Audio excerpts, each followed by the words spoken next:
Nabi SAW punya akhlak yang baik sekali, mulia sekali. Sampai Abu Talib itu sendiri malu dengan Nabi SAW di umur 8 tahun.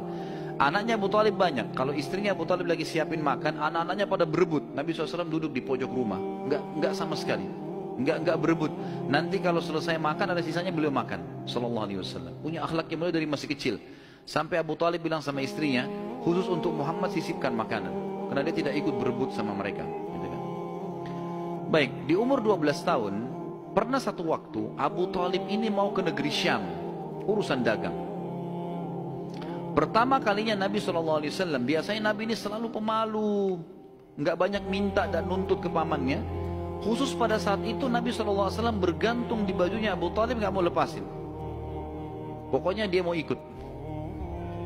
Abu Talib heran, nggak pernah Nabi SAW berperilaku begini. Musyawarah sama istrinya, nggak pernah Muhammad begini. Kenapa seperti ini? Pasti ada sesuatu gitu. Maka setelah musyawarah kayaknya dibawa aja deh. Dibawalah ke negeri Syam. Pergilah Nabi SAW bersama dengan Abu Talib dan kafilahnya. Pada saat mau tiba di negeri Syam, sebelum tiba di negeri Syam, kafilah ini melewatin sebuah gereja teman-teman sekalian. Dan di situ ada satu pendeta bernama Bahira. Dan ini riwayat Bukhari Muslim menceritakan masalah itu ya. Dan sampai sekarang di negeri Syam masih ada puing-puingnya gerejanya Bahira ini. Pada saat itu di zaman Nabi SAW ada gereja ini dan sampai sekarang masih ada sisa puingnya. Saya pernah lihat cuplikannya sendiri, ada sisa puingnya di negeri Syam. Tepatnya di Syria ya. Kemudian teman-teman sekalian, pada saat melewatin kafilah ini melewatin gereja, si Bahira ini kepala pendeta di gereja itu memang lagi nunggu informasi tentang Nabi terakhir nih.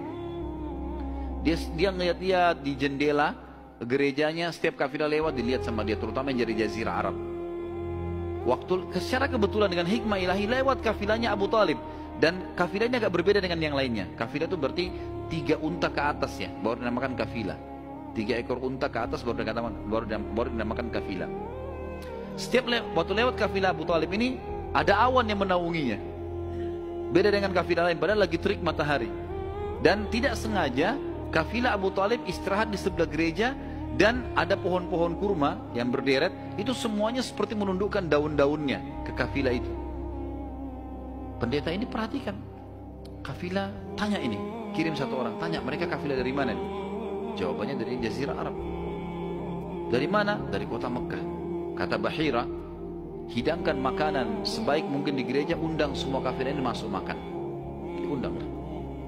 Mereka cerita masuklah mereka untuk makan, dan pada saat satu kafilah ini masuk, yang ditinggalkan di situ hanya Nabi SAW. Nabi gak boleh masuk karena tradisi orang Arab dulu aib kalau anak kecil ikut makan.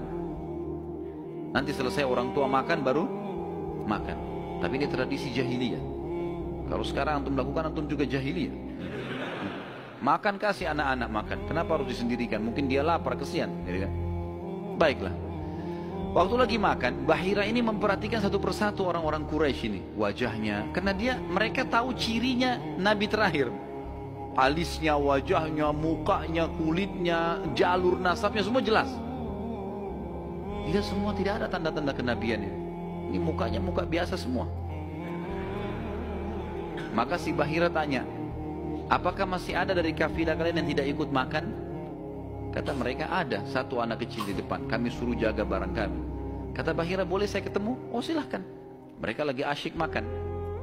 Bahira keluar menemui Nabi SAW. Nabi lagi duduk di bawah pohon. Lalu Bahira memanggil dia, mengatakan, hai anak kecil, ikutlah dengan saya. Kafilahnya disuruh jaga oleh beberapa pegawainya Bahira ini. Masuk di satu ruangan di gereja. Kemudian Nabi SAW berdiri lalu kata, jadi orang Mekah begini teman-teman, di Mekah itu ada patung namanya Lat dan Uzza. Lat dan Uzza ini 2 patung yang luar biasa dikultuskan di Mekah. Hebat patung ini menurut mereka. Jadi kalau bersumpah atas nama Lat dan Uzza sudah tidak mungkin berbohong. Kalau bohong kualat nih. Maka pendeta ini tahu Bahira, dia bilang, hai anak kecil, saya akan bertanya kepadamu atas nama Lat dan Uzza. Ini semua anak kecil sampai orang tua di Mekah tahu nama ini. Dan mereka ketakutan kalau dengar nama ini. Apa jawaban Nabi SAW waktu itu? Umur 12 tahun. Masih kecil, kalau kita sekarang masih SD gitu kan. Maka beliau mengatakan, jangan engkau sebutkan 2 nama berhala itu karena aku membencinya. aku tidak suka dengan patung itu.